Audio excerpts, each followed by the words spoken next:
काय झालं? आहात की नाही? माझा आवाज येतोय की नाही? येतोय मॅम. कसे आहात तुम्ही सगळे? काय करताय?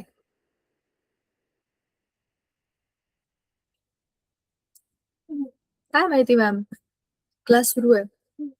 मी ऐकतोय. हो का? छान आहे मॅम आम्ही. तुम्ही कसे आहेत? मी पण मस्त मजेत आहे. आणि मला असं वाटतं मागच्या आठवड्यामध्ये सोमवारी आपण भेटलो होतो, त्याच्यानंतर आज भेटलो. सो मला तर सवय आहे, तुमच्या आयुष्यात काय चाललंय मला आवडतं विचारायला. नव्या नव्या गोष्टी होत असतात आपल्या आजूबाजूला, शाळेमध्ये पण. तर काय झालं नवीन या आठवड्यामध्ये? What's new? Good evening ma'am. Good evening. Nothing ma'am. Good सगळं इव्हनिंग. सारखं चालू आहे. काय नवीन शिक्षक आले, जुने गेले, आवडीचे शिक्षक बदली झाली, असं काही झालं की नाही? नाही मॅम, आमच्या बरेच शाळेत नाही झालं तसं. चांगलंय. आपले आपले शिक्षक पाहिजे आधीपासूनच जे आपले असतात ते. गुड. असं हे काय, तुमचं हे शेवटचं वर्ष आहे, आता त्यांची बदली नाहीच व्हायला पाहिजे, तुमच्याबरोबर ते असले पाहिजे. ओके नाही? Good evening ma'am. Good evening. चला, तुमच्या लक्षात आहे का मागच्या वेळेला आपण कुठला लेसन सुरू केला होता आणि काय काय बोललो होतो? आज मला बरं वाटतंय. माहितीये का आज आमच्याकडे थोडासा पाऊस पडला. म्हणजे पडला असा थोडा थोडा. शॉवर खाली उभं राहतो ना आपण, बारीक बारीक असं पाऊस असं पडलं. पण इतके दिवस तेवढाही नव्हता. थोडाफार पडलं, त्याचा आता आनंद वाटतोय मला. आणि बाकी 8 दिवसात माझ्या आयुष्यात पण काही विशेष बदल झाला नाही. बऱ्याचशा आणि इकडे तिकडे फिरून आल्यानंतर मला समजलं की खूप साऱ्या शाळांमध्ये आता ते काय बरं, काहीतरी खूप साऱ्या शिक्षकांना ना गव्हर्नमेंटची ड्युटी लागलेली आहे. काय बरं, टोल बूथ प्रशिक्षण का असं काहीतरी काहीतरी त्याच्यात पाठवलंय बऱ्याचशा शाळेतल्या शिक्षकांना, गव्हर्नमेंट स्कूलच्या. तुमच्या शाळेतल्या जनगणना शिक्षकांना पाठवलंय का? काउंटिंग. म्हणजे अगदी मॅम जनगणनेची काम. जुलैच्या शेवटपर्यंत ते आहे. जनगणना झाली आता. आता त्यांना इलेक्शनचे जे फॉर्म आहेत ना, म्हणजे इलेक्शनचे डेटा, एक्झॅक्ट डेटा जो आहे तो जमा करण्याकरता, मतदार यादी क्रॉस चेक करण्याकरता असं काहीतरी पाठवलंय. म्हणजे पाठवणार आहेत आता, प्रत्येक घरी जाऊन त्यांना परत ती इन्क्वायरी करायची आहे. त्याच्याकरता त्यांना जुलै 29 पर्यंत बाहेरच रस्त्यावर राहावं लागणार आहे. पण anyway, शाळेमध्ये काही झालं तरी आपला अभ्यास तरी इथं होत राहतो. त्याच्यामुळे तुमचे शिक्षक जरी तिथे नसतील तर नंतर ते त्यांचं कव्हर करतील, पण तोपर्यंत आपला अभ्यास ऑलरेडी पुढे गेलेला असेल. आठवतंय का मागच्या वेळेला आपण काय बोललो होतो, कुठला लेसन आपण केला होता आणि कुठपर्यंत आलो होतो, हे लक्षात आहे? Yes ma'am. आपला पहिला धडा झाला क्लासिफिकेशन ऑफ, म्हणजे पिरियोडिक क्लासिफिकेशन ऑफ एलिमेंट्स, हा धडा आपला ऑलरेडी झालेला आहे. आपण दुसरा धडा सुरू केला होता, केमिकल रिएक्शन्स अँड चेंजेस. त्याचा पहिला सगळा पार्ट आपण डिस्कस करून झाला. केमिकल आणि फिजिकल चेंजेस म्हणजे काय, ह्या सगळ्याचं आपण टेबल बघून क्लासिफिकेशन ऑलरेडी केलं होतं. त्याच्यानंतर आपण केमिकल रिएक्शन मध्ये काय काय असतं, रिएक्टंट आणि प्रोडक्ट काय असतात हे पण बोललो होतो. रिवाइज करू आणि मी पीपीटी शेअर करते, तुम्हाला आपोआप गोष्टी आठवतील बघा. So this is the PPT of the lesson आणि आपण जरा तिला डिस्कस करूया. केमिकल रिएक्शन्स आणि इक्वेशन्स जो टॉपिक आहे आपला, तुमच्या लक्षात असेल तर आपण हा म्हणजे हे जे चित्र आहे किंवा ही जी काही 4 चित्र एकत्र केलेली आहेत त्याच्याबद्दल डिस्कशन घेतलं होतं की ह्याच्यामध्ये कसले बदल होत आहेत. कंबशन, रॉटिंग म्हणजे सडणे, रस्टिंग आणि डायजेशन, या चारही आपल्या दैनंदिन आयुष्यात आपण पाहिलेल्या अशा गोष्टी आहेत, बरोबर? सो ह्या गोष्टी फिजिकल चेंज आहेत का केमिकल चेंज आहेत, ह्याच्याबद्दलचा जो काही एक टेबल आपण मागच्या वेळेला आपल्या बुकमध्ये पण आहे. So we already have discuss this and we know that what are physical changes, what are chemical changes. Chemical change म्हणजे अशी गोष्ट ज्याच्यामध्ये एखाद्या सबस्टन्सचं केमिकल मेकअप बदललेलं असतं. मेकअप म्हणजे मेकअप, चेहऱ्यावरती जे करतात त्याला सुद्धा मेकअप असंच म्हणतात. म्हणजे काय, you are making up your self, बरोबर ना? चेहऱ्यावर तुम्ही फाउंडेशन लावा, लिपस्टिक लावा, पावडर लावा, काय लावायचं ते लावा, you are making your self up, you are changing your self. Likewise जो काही मेकअप ऑफ द सबस्टन्स आहे, आता मेकअप हा शब्द यू कॅन यूज एनिवेअर, तर त्याचा अर्थ काय आहे, जसा तो बनलेला आहे तो मेक अप.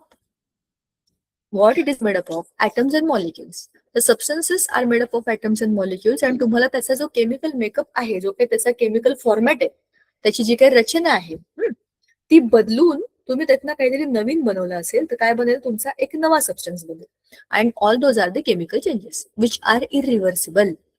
बरोबर. So what are physical changes? The changes which only change the physical attribute. त्याच्यामध्ये तुमचा शेप बदलेल, ठीक आहे, त्याचा एखाद्या सबस्टन्सचा स्टेट ऑफ मॅटर बदलेल, सॉलिडचं लिक्विड, लिक्विडचं गॅस, पण तरी पण त्याचा जर मॉलिक्युलर फॉर्म्युला तोच राहिला. जसं की पाण्याचा आपण बोललो होतो की पाण्याचा वॉटरमध्ये किंवा वॉटर वेपरमध्ये किंवा आईसमध्ये पण फॉर्म्युला असतो H2O. बरोबर. सो तो H2O फक्त स्टेट्स बदलल्यामुळे पाणी, वाफ, बर्फ असं जरी झालं तरी पण त्याला आपण काय म्हणू, फिजिकल चेंज म्हणू. तरच केमिकल चेंज मध्ये काय होईल, पाण्याच्या molecular breaking up into oxygen and hydrogen gases, so that will be a chemical change. बरोबर. हे सगळं आपण डिटेलमध्ये ऑलरेडी बोललोय. मग केमिकल रिएक्शन मध्ये आपण जी सगळ्यात इम्पॉर्टंट गोष्ट बोलतो ती आहे chemical equation. Without chemical equation how can you talk about the chemical reactions, right? So chemical reaction is presented by a chemical equation. Name itself suggests that there are two parts, left hand side, right hand side. आपण maths मध्ये करतो ना समीकरणे, LHS is equal to RHS. हाच pattern आहे इक्वेशनचा सुद्धा. जेवढं लोक डाव्या बाजूला तेवढेच लोक उजव्या बाजूला असायलाच पाहिजे. मग इथे तुमच्या समोर जो काही जे काही तुमच्या समोर एक इक्वेशन दिसतंय ते करेक्ट आहे का? जेवढे लोक डाव्या बाजूला तेवढेच लोक उजव्या बाजूला असले पाहिजे.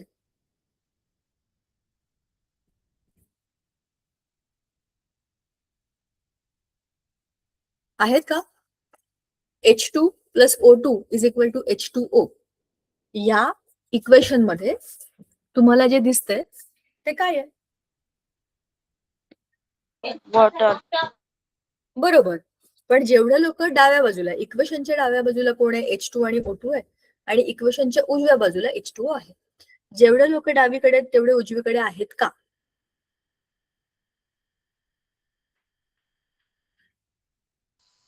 नो. हा, का बरं?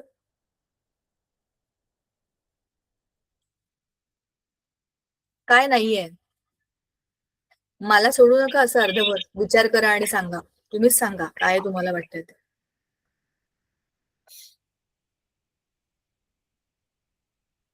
No.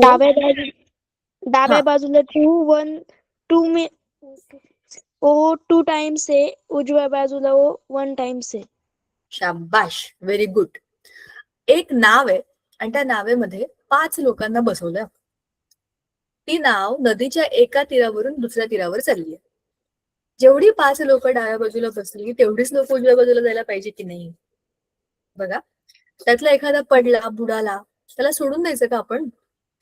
नाही. सगळ्यांना आपल्याला डावीकडून उजवीकडे एका तीरावरून दुसऱ्या तीरावर घेऊन जाणं महत्वाचं आहे. आणि बोटीमध्ये कोणतरी आतून येऊन पडलं, एखादा मासा, एखादा शार्क किंवा असं कोणतरी खालून येऊन पडला, त्याला घेऊन जायचं का आपण? मगर बिगर आली घेऊन जायचं का आपण? नाही. जेवढे लोक इकडनं नेलेत तेवढेच लोक तिकडे जायला पाहिजे. जेवढ्या लोकांची ती नाव आहे तेवढेच लोक त्या बोटमध्ये बसून जायला पाहिजे. बरोबर की नाही?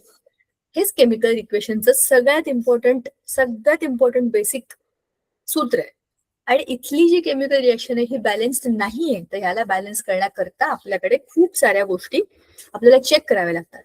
केमिकल इक्वेशन मध्ये जसं आपण बघितलं की there are 2 parts, left hand side and right hand side. पण हेच इक्वेशन आपण त्याला वर्ड इक्वेशन आणि नंतर केमिकल फॉर्म्युला किंवा केमिकल इक्वेशन असं दोनही पद्धतीने मांडतो. मी तुम्हाला तोंडी सांगितलं, पाणी घेतलं, त्याला इलेक्ट्रिसिटी लावली, तर पाण्याचा ऑक्सिजन झाला आणि हायड्रोजन झाला. पाणी तुटल्यावरती ऑक्सिजन आणि हायड्रोजन गॅस. हे तोंडी जे मी तुम्हाला शब्दांमध्ये सांगितलं ते काय आहे? Word equation. Water will give you O2 plus H2. हे काय आहे? Word equation. पण जर मी त्या वॉटरचा फॉर्म्युला लिहिला H2O, that is the molecular formula of water, right, आणि ॲरो टाकला आणि या बाजूला लिहिला H2 gas plus O2 gas, तर मी त्याचा केमिकल फॉर्म्युला लिहिलाय. याचा अर्थ असा आहे की मी त्याचं केमिकल इक्वेशन मांडलंय. कोणी भाग घेतला, कसा भाग घेतला, काय झालं, सो ह्या सगळ्याची एका ठिकाणी आपल्याला जी काही विजिबल नोंद दिसते त्याला आपण काय म्हणतो, केमिकल इक्वेशन म्हणतो. आता केमिकल इक्वेशनला बॅलन्स करण्याकरता काय करावं लागतं? सगळ्यात आधी आपल्याला रिएक्टंट बघावे लागतात. कोण लोक जे रिॲक्ट करतात, कोण लोक आहेत जे त्या कंडिशन मध्ये रिॲक्ट करतात. हवेमध्ये खूप सारे गॅसेस, हवेमध्ये हायड्रोजन पण आहे, हवेमध्ये ऑक्सिजन पण आहे. पण सगळ्याच्या सगळं ऑक्सिजन, सगळ्याच्या सगळं हायड्रोजन एकमेकांबरोबर रिएक्ट करून पाणी नाही ना बनवत आहे. कळला तुम्हाला मुद्दा? कळला? There are many things in the surrounding, there are many things in our atmosphere, in our use. पण सगळेच एकमेकांबरोबर केमिकल रिएक्शन करत नाहीत. तर काय कंडिशन आहे, तुम्ही टेम्परेचर काय ठेवलंय, तुम्ही प्रेशर किती दिलंय, किंवा तुम्ही कुठला कॅटलिस्ट वापरलाय, या सगळ्या गोष्टी तुम्हाला त्याच्यामध्ये वापराव्या लागतात. आणि त्या रिएक्शनला बॅलन्स करून तुमचं प्रोडक्ट काय आहे. समजा A+B. चला आपण जरा हे चांगल्या पद्धतीने समजून घेऊया. मी तुमच्या समोर एक इक्वेशनच मांडते, मग तुम्हाला ते असं चांगलं मला सांगता येईल. वेट.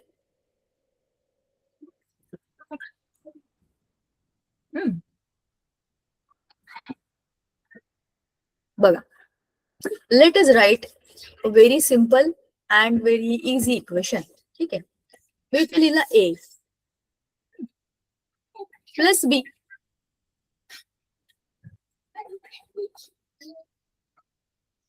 आणि ॲरो हा सिंगल ॲरो असाच असतो ना.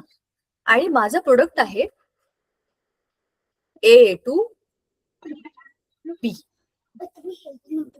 हा मॉलिक्युलर फॉर्म्युला आहे माझ्या प्रोडक्टचा. आता ह्याला सगळ्यांना आपण काय म्हणणार, रिएक्टंट्स. हे कोण आहेत, रिॲक्ट करणारे लोक आहेत. ह्याला आपण काय म्हणणार, प्रोडक्ट. बरोबर बरोबर समजताना आहात ना माझ्या बरोबर, का गेलात झोपेत? लक्षात द्या. हा ठीक आहे, लक्षात ठेवा आणि ठिकाणावर राहा. मला माहिती आहे कदाचित तुमची झोपण्याची वगैरे वेळ असेल, लवकर झोपतात बऱ्यापैकी तुम्ही लोक, पण आता झोपू नका, आता उत्तर द्या. A+B हे रिएक्टंट आहेत, A2B हा प्रोडक्ट आहे. आणि ह्याला लिहिण्याकरता मी A+B असं का लिहिलं, कारण याची अधिक याची अशी रिएक्शन झाली आहे आणि ही पुढे जाऊन आपल्याला A2B हा प्रोडक्ट आपल्याला देते. आता ह्या कंडिशनला फॉलो करण्याकरता समजा मला टेम्परेचर लागतंय 120 डिग्री सेल्सिअस. मी ते लिहून टाकणार 120 डिग्री सेल्सिअस. आणि ही रिएक्शन कॅरी आउट करण्याकरता टेम्परेचर बरोबर मला एक्स नावाचा एक कॅटलिस्ट पण टाकावा लागला. त्याच्याशिवाय ही रिएक्शन झाली नाही. ठीक आहे, असं आपण लिहिलं तर आता आपल्याला हे दिसतंय A आणि B हे एकच आहेत, पण इथे A2 आणि B आहे ना. जसं मगाशी याच्यामध्ये H2 इकडे आणि O2 इकडे होतं, पण या बाजूला H2O होतं, म्हणजे ते बॅलन्स नव्हतं. आता त्याला बॅलन्स करण्याकरता मला काय करावं लागेल, B एक आहे, इकडे पण B एक, इथे एक A आहे, पण इथे 2 A आहेत. तर मला काय करावं लागेल, जेवढे लोक डावीकडे तेवढेच उजवीकडे पाहिजे. उजवीकडे 2 आलेत म्हणजे हे 2 आहेत. बरोबर, तर मी याला 2A+B असं लिहू शकते. मग हे काय होईल, A2B होऊ शकतं की नाही. थोडक्यात मी काय केलंय, माझी जी काही रिएक्शन आहे ती मी बॅलन्स केली. ह्या कंडिशन मध्ये हे रिएक्शन असं होतं हे मला कळलंय. बरोबर, आता मागच्या वेळेला आपण याचे काही काही रूल्स बघितले होते, but I want to show you that with the text book only, कारण त्याच्यामध्ये ते सगळे एका रांगे दिलेले आहेत आणि आपलं काम सोपं होतं तिथे बघितल्यानंतर. की हे सगळं आपण बोललो होतो, आठवतंय ना, वर्ड रिएक्शन आणि केमिकल रिएक्शन ह्या दोन्ही गोष्टी आपण, सॉरी, वर्ड इक्वेशन आणि केमिकल इक्वेशन ह्या दोन्ही गोष्टी आपण ऑलरेडी बोललोय, आठवतंय ना.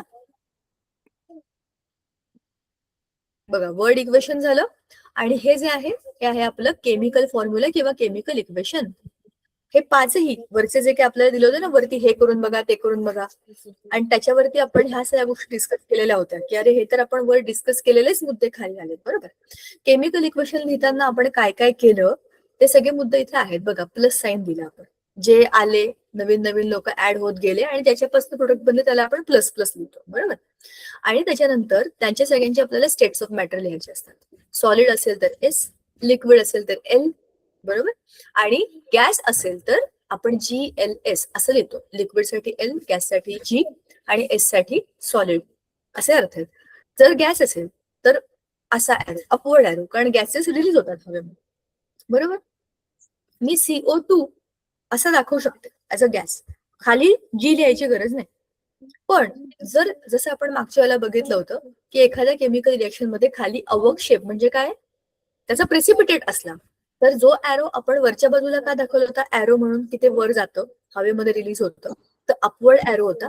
प्रेसिपिटेट असेल तर आपण त्याला खालच्या बाजूला, कारण तो खाली जमा होतो. प्रेसिपिटेट या शब्दाचा अर्थ आहे की खाली जाऊन जमा होणे, तर it will be going down, तर त्याला आपण काय दाखवणार, डाऊनवर्ड ऍरो दाखवणार. ठीक आहे. आता ह्या सगळ्यामध्ये आपल्याला कसं मांडायचं हे कळलं. हे सगळं आपण मागच्या वेळेला बोललो होतो. कॅटलिस्ट बद्दल मी तुम्हाला आपल्या शाळेतल्या आवडत्या बाईंचं उदाहरण दिलं होतं किंवा आपल्या घरातल्या आईचं उदाहरण दिलं होतं. आठवतंय का तुम्हाला? आठवत असेल तर मला पटकन सांगा, बघूया तुमच्या काही लक्षात आहे का.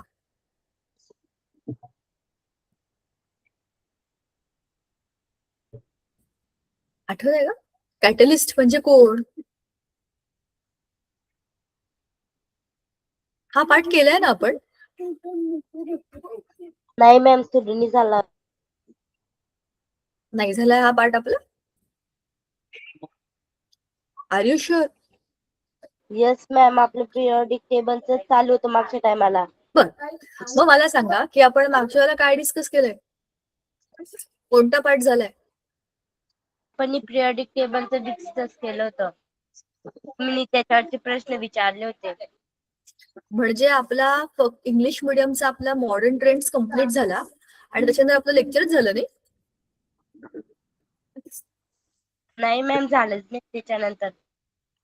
मराठी मिडियमचं झालं, म्हणून त्याचा मी रेफरन्स तुम्हाला देते. एनिवेज काय प्रॉब्लेम नाहीये, मी तुम्हाला सगळं समजावून सांगते. मग तुम्ही हे मला आधी का नाही सांगितलं? मी विचार करते की आपल्या बॅचचं पण हे सगळं झालेलं आहे, मग तर काही चिंता नाही, मग तर आपल्याला सगळंच बोलायचंय. वाव.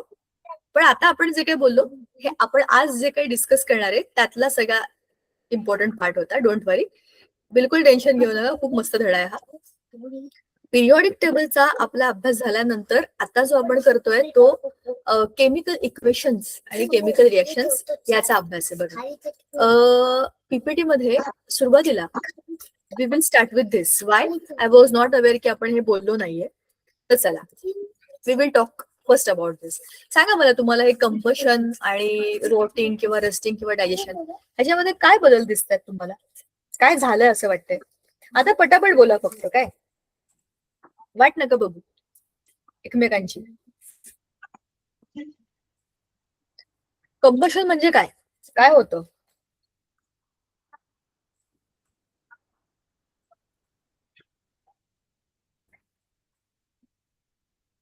बघा, अरे पटकन बोला की, ठेवून देणार सगळं. कंबशन म्हणजे काय होतं? चित्रात जे दिसते ते तरी सांगा.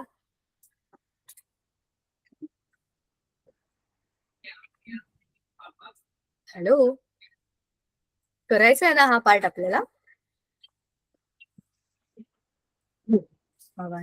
Yes ma'am.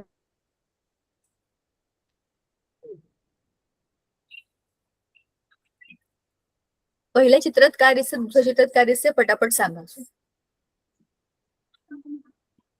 तुमची स्क्रीन दिसत नाही मॅडम.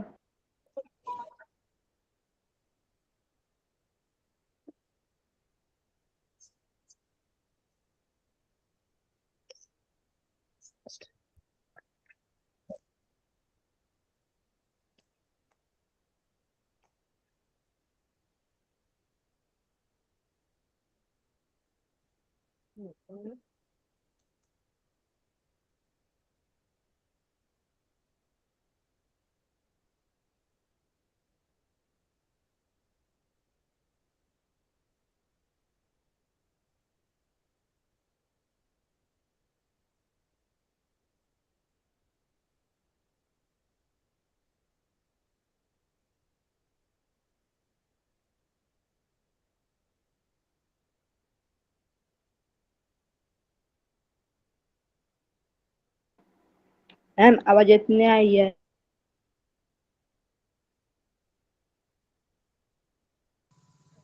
Hello ma'am.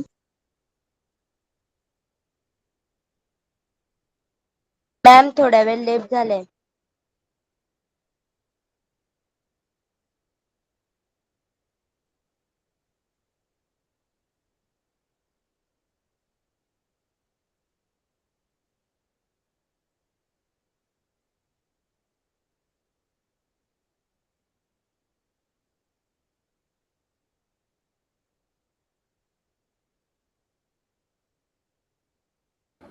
प्रेरणा मैम टीचर नहीं है क्या क्लास में? हे मैम टीचर की ना स्क्रीन नहीं दिख रही थी, इसलिए 2 मिनट के लिए लेफ्ट हुए। ओके ओके ठीक है।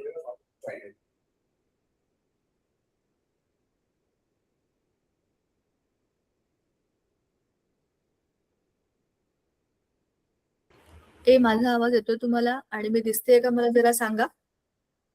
मॅम तुमचा आवाज येतोय, तुम्ही नाही दिसत आहे. बघू बरं, मी सगळं बंद करून परत सुरू केलं, मला सगळं बंद झालं होतं, हँगच झालं होतं. ओके, मी दिसते आता. गुड. Yes, आता मी ma'am. स्क्रीन शेअर करते आणि आपण सगळ्या गोष्टी डिस्कस करूया डिटेलमध्ये वन बाय वन. ठीक आहे. What you see here in this picture, you have to tell me first. सगळ्यात पहिल्या चित्रामध्ये काय दिसतंय? या चित्रामध्ये काय दिसतंय? मॅम आग दिसते, बरोबर, एक किडलेलं सफरचंद दिसतंय करेक्ट. आणि एक खिळा दिसतोय. बरं, आणि पुढे काय दिसतंय? शेवटचं काय आहे?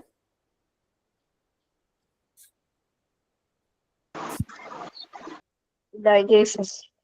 बरं, आणि इथे काय लिहिलंय बघा, chemical reaction forms new products असं लिहिलंय. केमिकल रिएक्शन काय, याच्यामध्ये केमिकल रिएक्शन आहे? तर नॉर्मल म्हणजे जळलेलं लाकूड आहे. आपल्याकडे कितीतरी ठिकाणी ते चुलीवरची भाकरी, चुलीवरचा ठेचा, काय काय असतं त्याच्यामध्ये, तुम्ही बघितलं असेल. हे त्याच्यामध्ये काय आहे? साधे लाकूड जळतात. ते काय केमिकल रिएक्शन आहे? काही सांगितलंय हो की नाही? चुकीचं मॅम आहे. तिच्यात रॉकेल पण टाकताना आग लावायसाठी कोणी कोणी.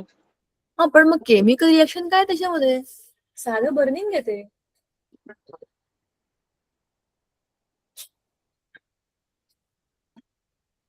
चुकीचं आहे की नाही? मला तर काही वाटत नाही याच्यात काही केमिकल रिएक्शन रिएक्शन.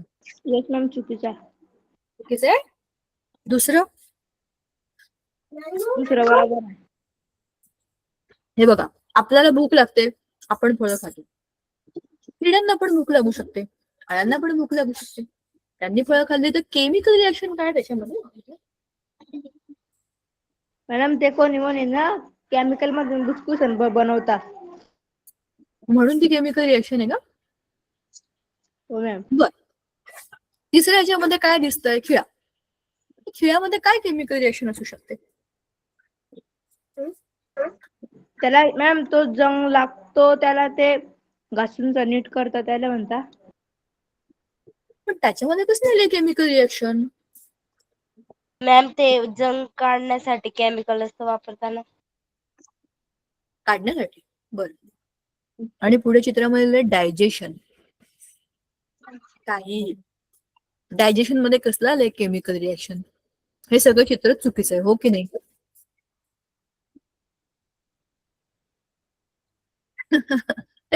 नाही नाही, अजिबात चुकीचं नाहीये. सगळ्यामध्ये केमिकल रिएक्शन आहे. आणि कशी, तेच आपण बोलणार आहे. बघा, सगळ्यात पहिल्यांदा कंबशन म्हणजे काय? ज्वलन. एखादा पेपर घ्या, प्लॅस्टिक घ्या, लाकूड घ्या, असं कोणताही पदार्थ घ्या जो जळतो. जळतो म्हणजे नक्की काय होतं सांगा बरं मला. आग लागते. आणि ही आग पाण्यामध्ये लागते का? नाही. नाही लागत. आग लागण्याकरता कशाची गरज असते? ऑक्सिजनची. बरोबर आहे. मग या लाकडामध्ये असलेला कार्बन आणि हवेमध्ये असलेला ऑक्सिजन यांची केमिकल रिएक्शन होऊन हवेमध्ये कार्बन डायऑक्साईड गॅस जातो आणि तीच केमिकल रिएक्शन आहे. बर्निंग म्हणजे दुसरं काय आहे? असलेल्या गोष्टी म्हणजे याच्यामध्ये असलेले जे काही मॉलिक्युल्स आहेत. आता तुम्ही पेपर घेतला तर पेपरमध्ये काही वेगळे ग्लुकोजचे मॉलिक्युल्स असतील का आणखीन कसले मॉलिक्युल्स असतील, त्याचं बर्निंग होतं आणि ते ऑक्सिजन बरोबर रिएक्शन करतात आणि एक वेगळा प्रोडक्ट बनवतात आणि त्याला आपण केमिकल रिएक्शन म्हणतो. आपल्या घरामध्ये चुलीमध्ये किंवा बंबामध्ये जे लाकूड आपण पेटवतो की नाही, त्याच्यामध्ये केमिकल रिएक्शनच होते. कारण या लाकडाला पूर्ण पेटवल्यानंतर, पूर्ण जाळल्यानंतर खाली जी राख बनते की नाही, राख, त्या राखेमधनं परत लाकूड मिळतं का आपल्याला? नाही मिळत. एकदा लाकूड गेलं की गेलं, त्याचं पूर्ण स्ट्रक्चरच बदलून जातं. तसं हे जे फळ आहे, आता सध्या आंब्याचा सीझन होता बघा. आधी कैऱ्या होत्या, कैऱ्या झाडावरती हिरव्या हिरव्या रंगाच्या छोट्या छोट्या कैऱ्या होत्या. त्या थोड्याशा मोठ्या झाल्या आणि मग हळूहळू त्यांचा रंग बदलायला लागला. हिरव्या हिरव्या रंगाच्या कैऱ्यांना किंचित पिवळा रंग आला. तो पिवळा रंग वाढत वाढत वाढत गेला आणि पूर्ण पिकलेला पिवळ्या रंगाचा आंबा, झाडावरती असलेले म्हणते बरं का मी, असे पिवळे आंबे झाडावर खूप असतात, खूप पिकलेले छान. आणि एवढ्या पिकलेल्या आंब्यांना आपोआप झाडावरनं जेव्हा ते पडतात, कोणीच काढलं नाही तर ते आपोआप खाली पडतात आणि काही दिवसानंतर सडून जातात. त्याच आंब्याला आतून अळ्या येतात, आतल्या आताच त्याच्यामध्ये अळ्या होतात आणि त्या अळ्या वरचा सगळा गिद्दू खाऊन टाकतात. मधली जी काही त्यातली बाठी असते किंवा कोय असते ती आपोआप एक्सपोज होते आणि ती हवेमध्ये आली, मातीमध्ये पडली की त्याच्यातून नवीन झाड बनतं. ही नॅचरल प्रोसेस आहे. पण फळ पिकणं, कच्च्या फळापासून फळ पिकणं ही प्रोसेस नॅचरल आहे पण केमिकल आहे. कच्चं लिंबू, कच्चं केळं, कच्चं सफरचंद, कुठलंही फळ तुम्ही घ्या, कच्चं आणि पिकलेलं याच्यामध्ये चवीमध्ये बदल असतो, रंगामध्ये बदल असतो, आकारामध्ये बदल असतो आणि ह्याच्या मधल्या पूर्ण बदल झालेल्या फळांना तुम्ही जेव्हा बघता, पिकलेल्या फळांना बघता, तुम्हाला कळतं की त्यांच्यामध्ये काहीतरी बदललेलं आहे. ती त्यांची केमिकल चेंज असतो त्यांच्यामधला, बरोबर. तेच आपल्या पोटामध्ये, या अळ्यांनी ऍपल खाल्लं म्हणजे काय झालं, जे आपल्या पोटामध्ये अन्नाचं होतं तेच या अळ्यांच्या पोटामध्ये हे ऍपल गेल्यावरती होतं. अन्नाचं पचन होतं. आपण वरण भात, भाजी पोळी, ठेचा, कांदा जे काही वाटेल ते खातो, दूध पितो. काही लोक नॉनव्हेज खातात, काही लोक अंडी खातात, चायनामधले लोक तर वाटेल ते खातात. थोडक्यात ह्युमन्स किंवा ॲनिमल्स जे जे काही खातात ते पोटात गेल्यावर त्याचं काय होतं, त्याचे डायजेशन होतं. Digestion is a very huge chemical process. आपल्या तोंडामध्ये जेव्हा लाळ अन्नामध्ये मिक्स होते तेव्हा आपण एक केमिकल ऍड करतो आपल्या अन्नामध्ये आणि जे काही ग्लुकोज असतं त्याचं डायजेशन तोंडातच सुरू होतं. माहितीये की नाही तुम्हाला, ग्लुकोजचा फॉर्म्युला आहे C6H12O6.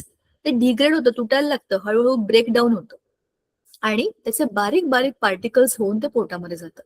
पोटात गेलं तर इथे ऍसिड आहे, हायड्रोक्लोरिक ऍसिड आपल्या पोटामध्ये, एवढं स्ट्रॉंग ऍसिड आहे त्याच्यामध्ये. सगळं अन्न गेलं की ते बारीक ढवळून निघतं, बारीक बारीक तुकडे होतात त्याचे आणि मग ते पुढे जातं, आणखीन त्याच्यात केमिकल मिक्स होतात आणि त्याच्यातले आपण खाल्लेल्या पोळीचा किंवा भाताचा एकही असं काय बरं म्हणतो आपण, असं काही प्रूफच नाहीये पोटामध्ये गेलं की ही पोळी आहे किंवा भात आहे. सगळं त्याचं सगळं रूपच बदलून जातं, बरोबर. डायजेशनमुळे ते सगळं बदललेलं असतं. आता ह्याच्यामध्ये आणखी एक उदाहरण आहे, ते आहे रस्टिंग. मगाशी तुम्ही जे म्हणालात की नाही, गंज काढण्याकरता काहीतरी लावतात, पण गंज हा स्वतःच एक केमिकल चेंज आहे.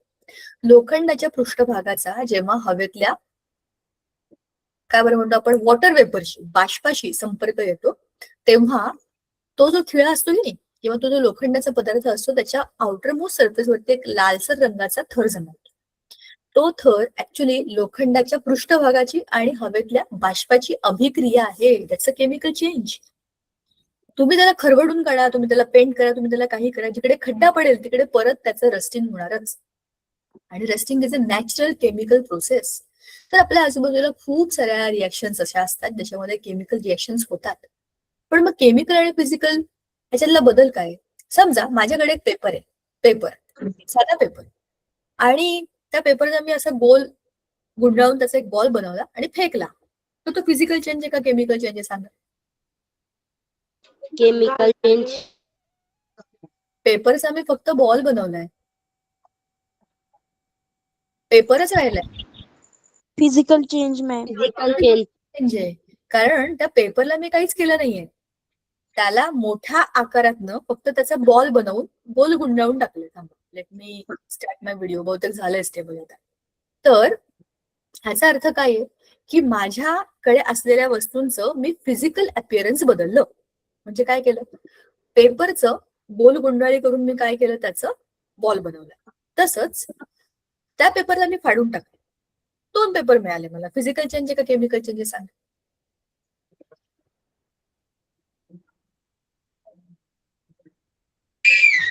एक पेपर होता, मी 2 तुकडे केले, फाडला तो पेपर. फिजिकल चेंज आहे का केमिकल चेंज आहे? फिजिकल. फिजिकल चेंज आहे. Physical change ma'am. Chemical change नाहीये, फक्त फिजिकल चेंज आहे. मी पेपरला फाडलं, मला 2 तुकडे मिळाले पण पेपरचेच मिळाले, त्याच्यामध्ये काहीच बदल झाला नाही. आता अजून एक, माझ्याकडे बर्फ आहे, फ्रीजर मधला मी काढला, एक आईस क्यूब काढला आणि मी बाहेर ठेवून दिला, ओट्यावर ठेवला. थोड्या वेळाने त्याचं पाणी झालं आणि त्याला उन्हात नेऊन ठेवलं तर त्या पाण्याची वाफ झाली. हा फिजिकल चेंज आहे का केमिकल चेंज आहे? Physical change chemical ma'am. हा, आता ज्यांनी मला सांगितलंय केमिकल चेंज बरोबर आहे. का बरं तुम्हाला असं वाटतं हा केमिकल चेंज आहे? सांगा बरं जरा.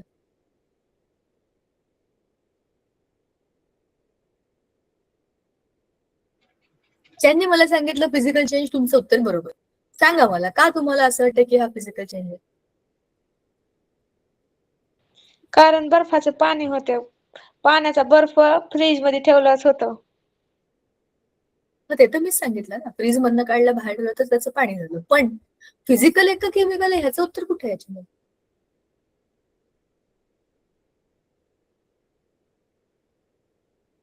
चला सोपं करू आपण. मी जे मगाशी ओपन केलं होतं पेंट ते काढते. आता हे सगळं जे आपण बोललो हे आता तुमच्या आत्ताच्या टॉपिक साठी नाहीये. Sorry, I was not aware. मी खरं कन्फ्युज झाले कारण की मी ऑलरेडी पुढचा पार्ट सुरू केला होता दुसरीकडे, तर मला वाटलं आपण तो ऑलरेडी बोललोय. बट नो प्रॉब्लेम, पुढच्या वेळेला आपण डिटेलमध्ये ते सगळं बोलू. ही केवढा जाडा झाला हा ब्रश, एवढा जाडा नकोय आपल्याला. कॅलिग्राफी घेऊया का? चलो, समजा H2O आहे माझ्याकडे. H2O म्हणजे पाणी. खूपच घाण दिसतंय हे ना.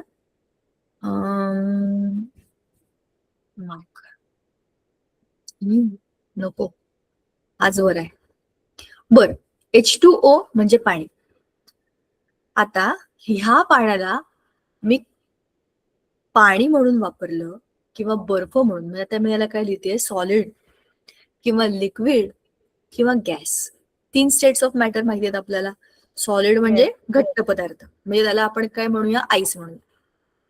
दुसरं आहे लिक्विड, ते आहे पाणी, ते आपण ऑलरेडी पितो, ते आपल्याला माहितीच आहे. गॅस म्हणजे काय आहेत? वॉटर वेपर्स आहेत, त्या हवेमध्ये पण असतात.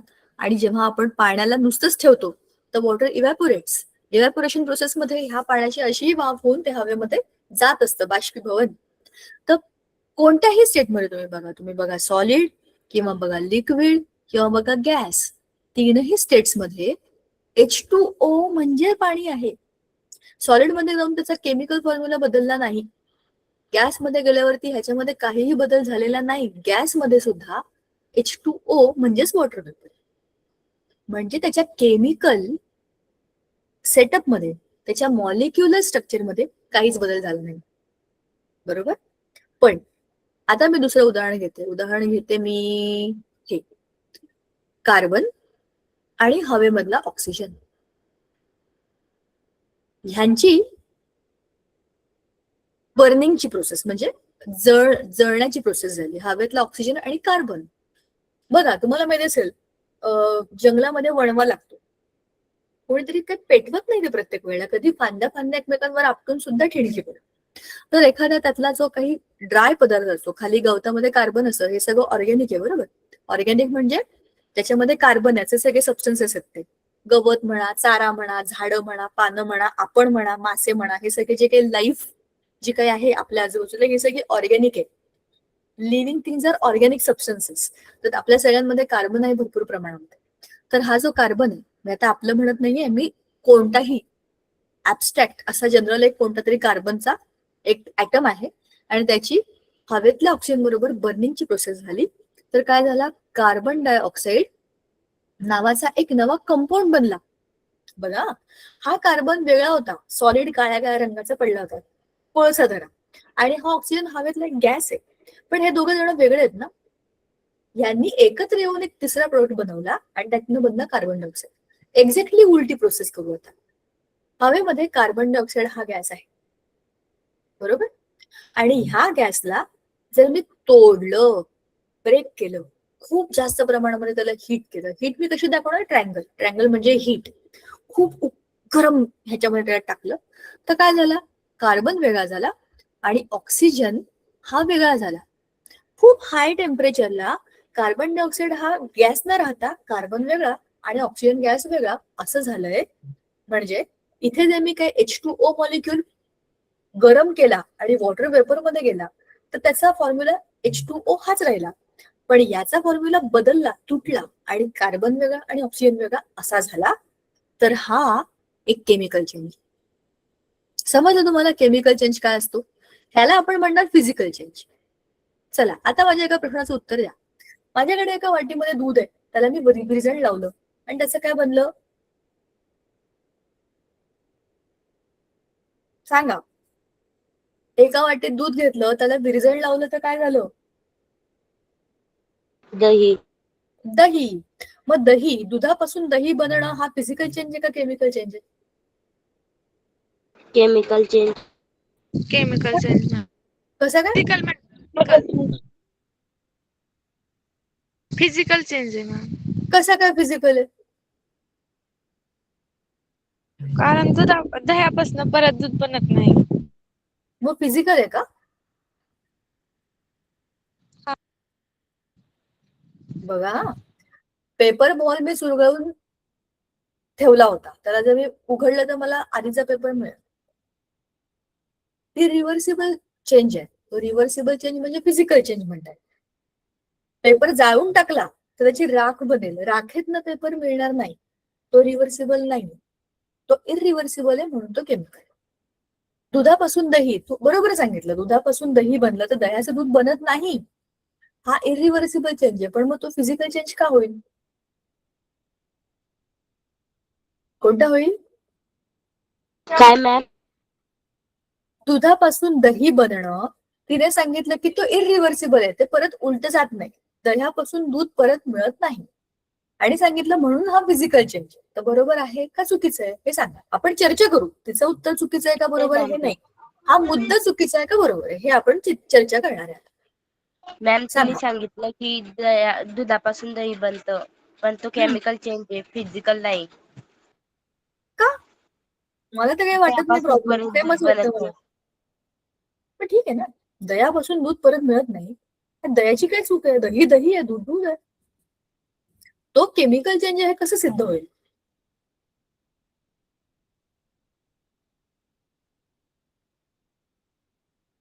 तर ह्या प्रश्नाचं उत्तर देण्यासाठी आपल्याला विचार करायला पाहिजे की केमिकल चेंज मध्ये नक्की काय काय होतं. चला बघा, आपण घेऊया मिल्क, दूध. Milk turning to curd. तुम्ही म्हणताय की हा केमिकल चेंज आहे. केमिकल चेंज मध्ये दिलेल्या पदार्थाच्या मध्ये काहीतरी बदल होतात, आतमध्ये ऍटम आणि मॉलिक्युल लेवलला काहीतरी गोष्टी बदलतात. असं होतं का? आपण चेक करूया. दूध कसं असतं? लिक्विड, सॉलिड, गॅस, काय स्टेट मध्ये असतं? लिक्विड. लिक्विड. दही, दही कसं असतं? सॉलिड. सॉलिड. हा, सेमी सॉलिड असतं किंवा सॉलिड असतं, म्हणजे त्याची स्टेट तर बदलली, पण स्टेट बदलल्याने आपण सांगू नाही शकत बरं का की हा फिजिकल चेंज का केमिकल चेंज. टेस्ट बघूया आपण. दुधाची टेस्ट कशी असते?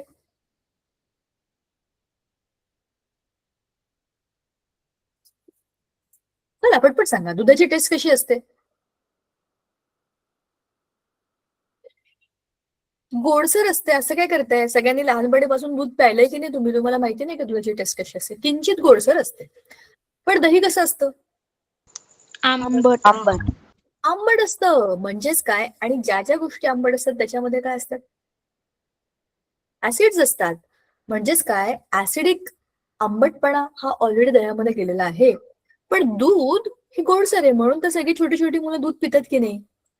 म्हणजे काय की दुधामध्ये काहीतरी नॅचरल गोडवा आहे, तोच गोडवा बदलून नंतर त्याचं ऍसिड बनतं, आणि त्या ऍसिडमुळे, त्या दुधामुळे जे दही बनलंय त्याचं स्ट्रक्चर बदलून जातं. पातळ पातळ दूध आहे, ऍसिड बनल्यामुळे ते असं फुटतं, दूध फुटतं, फाटतं, आणि त्यातले सगळे प्रोटीन जवळ येतात, बरोबर.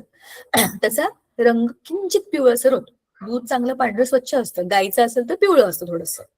पण दह्याचा रंग बघा तुम्ही थोडासा बदललेला असतो, पांढऱ्या शुभ्र दह्याचा आणि पांढऱ्या शुभ्र दुधाचा, त्याला रंग थोडासा चेक करून बघा. डिपेंड करतं की तुम्ही काय त्याच्यामध्ये कल्चर टाकताय, बरोबर. जास्त दिवस ठेवलं की त्या दुधाचा रंग आणखीन आणखीन पिवळसर होत जातो, हो की नाही. हा अनुभव तुम्ही घ्या. जास्तीत जास्त आंबट व्हायला लागतं ते. ह्याचा अर्थ काय की दह्यापासून दूध परत असंही मिळणार नाहीये, म्हणजेच तो काय आहे, केमिकल चेंज आहे. पण तो केमिकल चेंज झाला हे सिद्ध करण्याकरता आपल्याकडे मुद्दे काय आहेत? त्याची चव बदलली, त्याचं फिजिकल नेचर बदललं, बरोबर, आणि त्याची टेस्ट पण बदलली, बरोबर. स्टेट बदलली, टेस्ट बदलली, थोडंसं टेक्स्चर बदललं त्याचं. ह्या सगळ्यामुळे आपण सांगतोय की त्याच्यामध्ये काहीतरी मॉलिक्युलर घोळ झाला. तो घोळ झाला म्हणून ते बदललं, म्हणून तो केमिकल चेंज झाला. बरोबर. आता माझ्याकडे काचेची बरणी होती, काचेची बरणी. ती काचेची बरणी फुटली. सांगा फिजिकल चेंज आहे का केमिकल चेंज?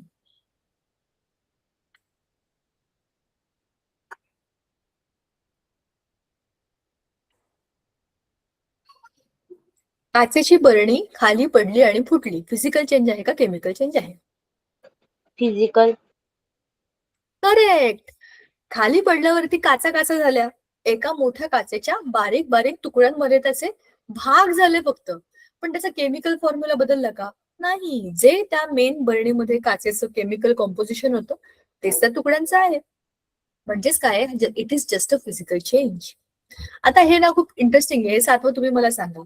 नॅफ्थलिन बॉल्स तुम्हाला माहितीये का? ते घरामध्ये नॅफ्थलिनचे असे पांढऱ्या पांढऱ्या रंगाचे बॉल असतात, किंवा वॉशरूम मध्ये किंवा बाथरूम मध्ये ते असे असतात ना रंगीबेरंगी, असे हिरवे पिवळे निळे असे ते बॉल्स असतात.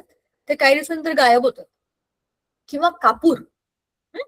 कापूर आपण जेव्हा जाळतो तो सॉलिड असतो आणि डायरेक्ट तसा दूरच होतो, लिक्विड टर्न होतच नाही. मग हे काय आहे? फिजिकल चेंज आहे का केमिकल चेंज? या 3 उदाहरणांमध्ये तुम्हाला काय वाटतं? हा फिजिकल चेंज आहे का chemical change? Chemical change. Chemical change. Chemical change नाही, हा फिजिकल चेंज आहे.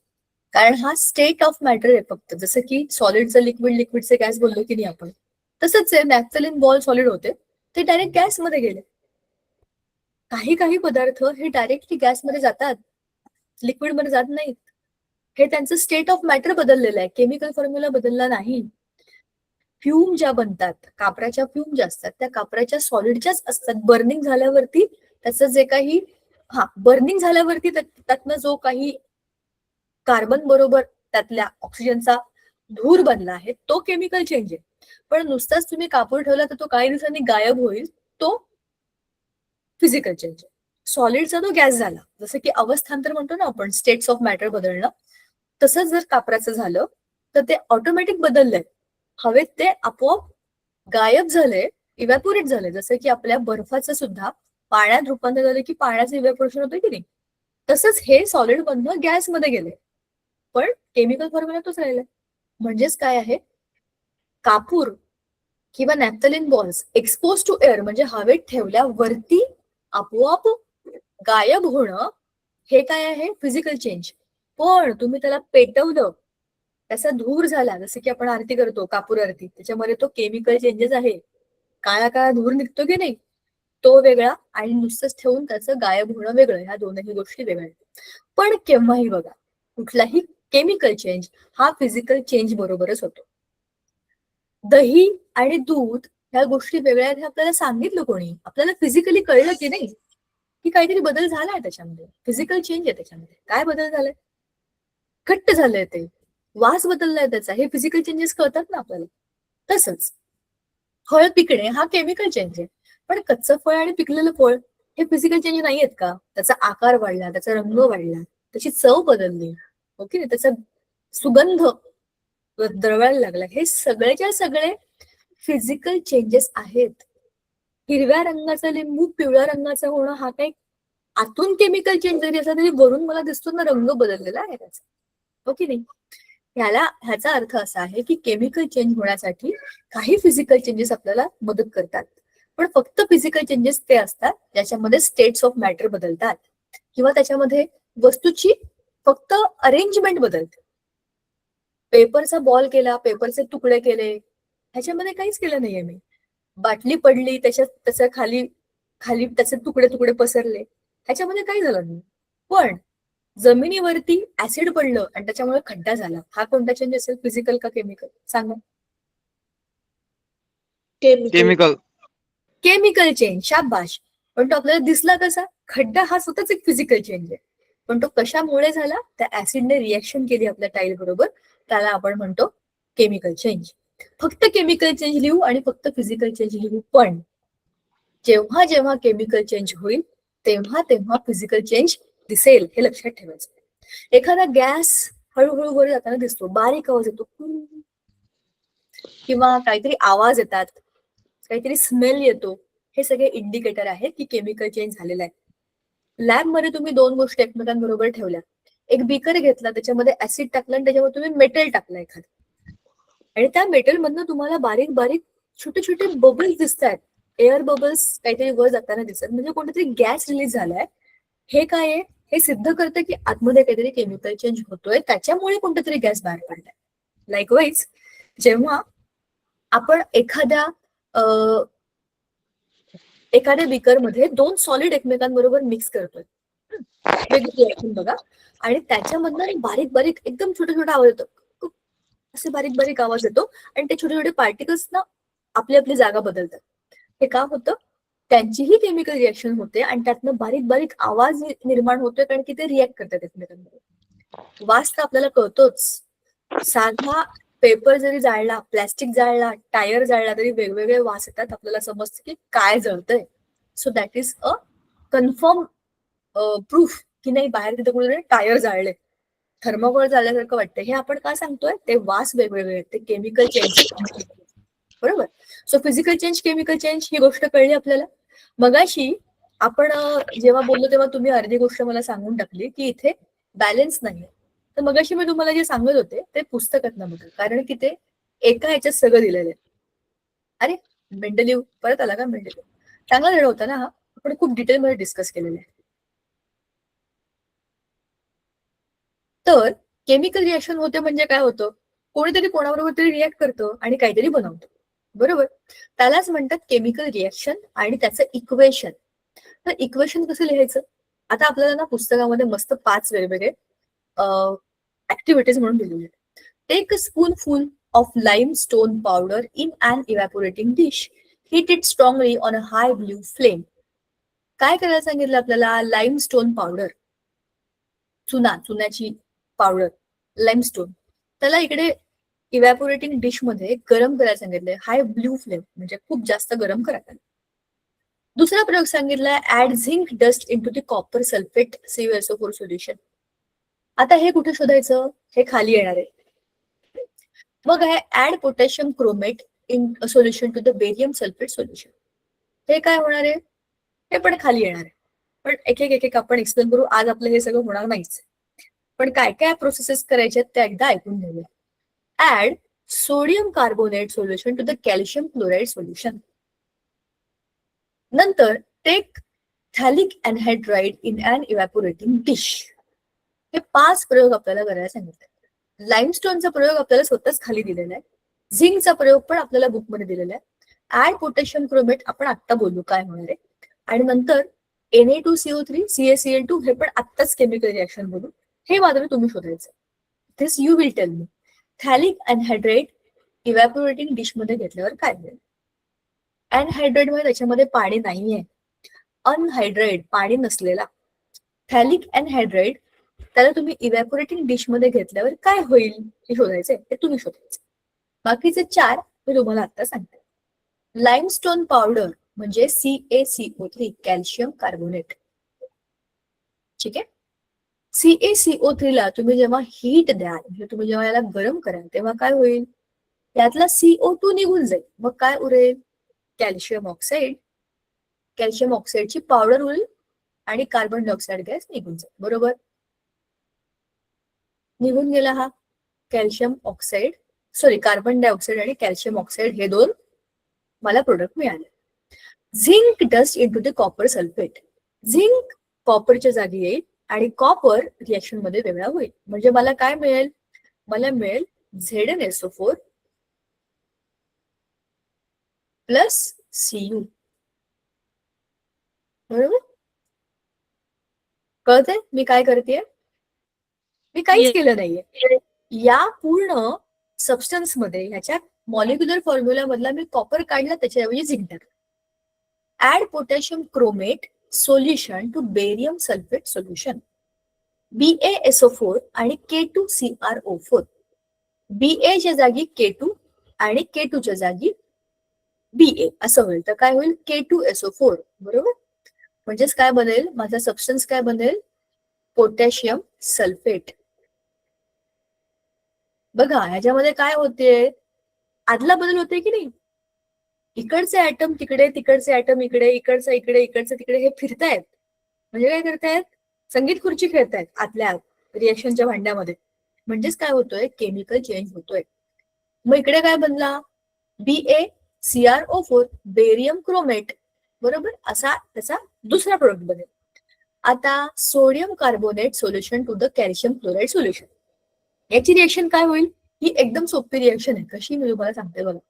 इकडे 2 Na आहेत आणि इकडे 2 Cl आहेत. Na आणि Cl एकत्र आल्यावर काय बनतं?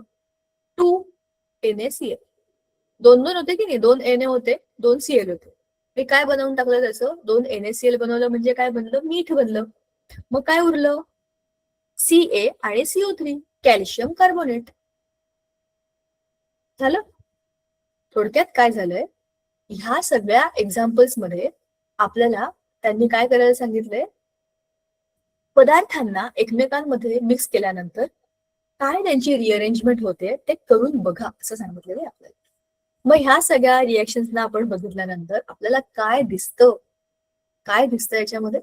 काय केमिकल चेंजेस झाले, काय फिजिकल चेंजेस झाले, गॅस रिलीज झाला का, टेम्परेचर कसं होतं, काय होतं, ह्या सगळ्याचा अभ्यास करायचा आहे. कारण हे तुम्ही शाळेमध्ये करून बघायचं असं सांगितलंय. लॅबमध्ये करायचं एक्सपेरिमेंट. तुमच्या शाळेमध्ये जर लॅब असेल आणि तुम्हाला तिकडे नेलं आणि जर हे एक्सपेरिमेंट केलं तर तुम्हाला हे समजतील कसे ते. अदरवाईज तुम्ही हे युट्यूबवर पण बघू शकता, सोपे आहेत. पण ह्याच्यातनं तुम्हाला समजेल की काय झालं, बरोबर. सो ह्यांना सगळ्यांना आपण म्हणतो केमिकल चेंजेस. आणि केमिकल चेंजेस मांडायचे कसे? केमिकल इक्वेशन्सने मांडायचे. हे सगळं आपलं पुढच्या वेळेला सुरू होईल. त्यातला अर्ध आपण आज केलेलं आहे. पुढच्या डिटेलमध्ये आपण बघू. आणि हा लेसन खूप सोपा आहे, अजिबात टेन्शन घेण्यासारखा नाहीये. हा पुढच्या वेळेला आपण कंटिन्यू करू जेव्हा आपण केमिकल इक्वेशन्स डिटेलमध्ये बघू. ठीक आहे, आज थांबूया आपण इकडे आणि पुढच्या वेळेला कंटिन्यू करूया आपण त्याच्या इक्वेशन्सच्या पार्ट. ठीक आहे, थांबूया. चलो bye. Bye ma'am. Bye ma'am.